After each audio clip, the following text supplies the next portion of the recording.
Hello and welcome to Bob Dawson Presents. This podcast is intended to inform, promote discussion, and hopefully bring about change. My name is Bob Dawson.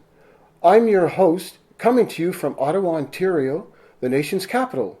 Amongst other things, I'm a former hockey player, a sports writer, a diversity management consultant, a black hockey historian.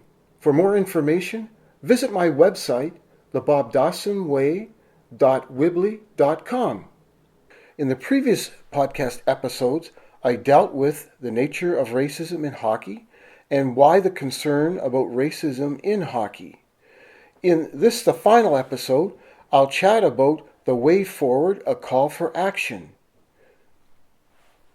Contrary to conventional wisdom, merely changing the face of hockey by increasing the number of participants from diverse groups through initiatives like First Shift by Hockey Canada and Bauer, as well as the NHL's diversity program, Hockey is for Everyone, will not necessarily change the hockey culture.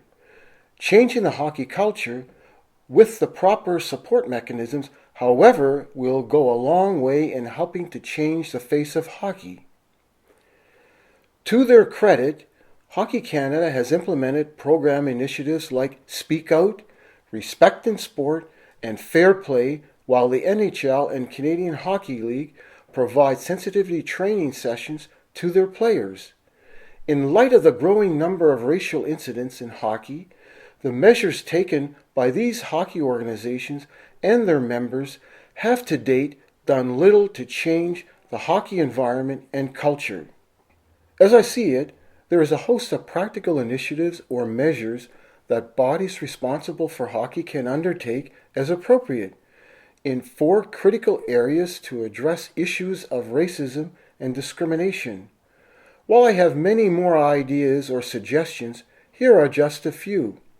In the area of supportive policies, procedures, and practices, review and modify current hockey-related policies and guidelines to address issues of diversity and racism and discrimination.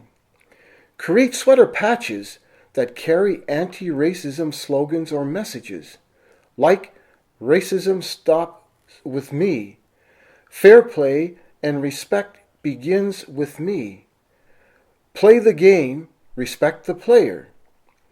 In terms of education and outreach, develop and launch, in partnership with corporate sponsors and ethnic businesses associations, proactive campaigns against racism and discrimination, such as Let's Blow the Whistle on Racism, Hockey Fights Racism, Join the Fight, Racism in Hockey, Together We Can Check It.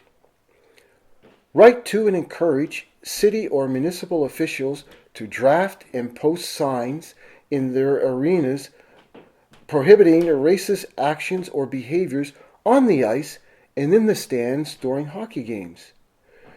Training and awareness. Provide cross-cultural awareness and race relations training to coaches, team managers, and administrators, referees, as well as others in order for them to acquire the knowledge, understanding, and skills necessary to deal effectively with issues of diversity, racism, and discrimination. Organize in support of the United Nations March 21st International Day of the Elimination of Racial Discrimination, events such as seminars, workshops to discuss issues of racism and discrimination in hockey and strategies to better promote fair play, respect, and tolerance. Promoting and celebrating diversity. Develop an annual diversity hockey calendar which features photos of players from different ethnic groups and includes appropriate messages reinforcing diversity and inclusion, as well as key dates for hockey events or activities or various religious, cultural holidays and or observances. Utilize recognized commemorative dates such as Black History Month in February, Asian Heritage Month in May, and Aboriginal Awareness Week in May and June as ideal opportunities to A. Profile Black, Asian, and Aboriginal hockey players in the NHL, and B. Recognize and celebrate the contributions of these groups to the development of hockey. For example, Aboriginal peoples, the hockey stick, and early forms of hockey like lacrosse and shinny on ice, and blacks of the Colored Hockey League of the Maritimes, the slap shot, the butterfly style of goaltending. To undertake the latter activity would help promote the notion and hockey is diversity and eliminate the perception or belief that it's a white man's game.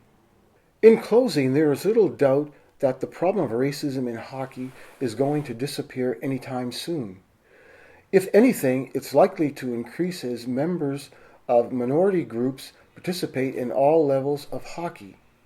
Hence, there is an urgent requirement for a collective, strategic, and sustained effort on the part of the NHL, Hockey Canada, and Canadian Hockey League to downplay, underrate, or ignore the seriousness of the growing problem in hockey and its implications put the long-term health and future of hockey in Canada at risk.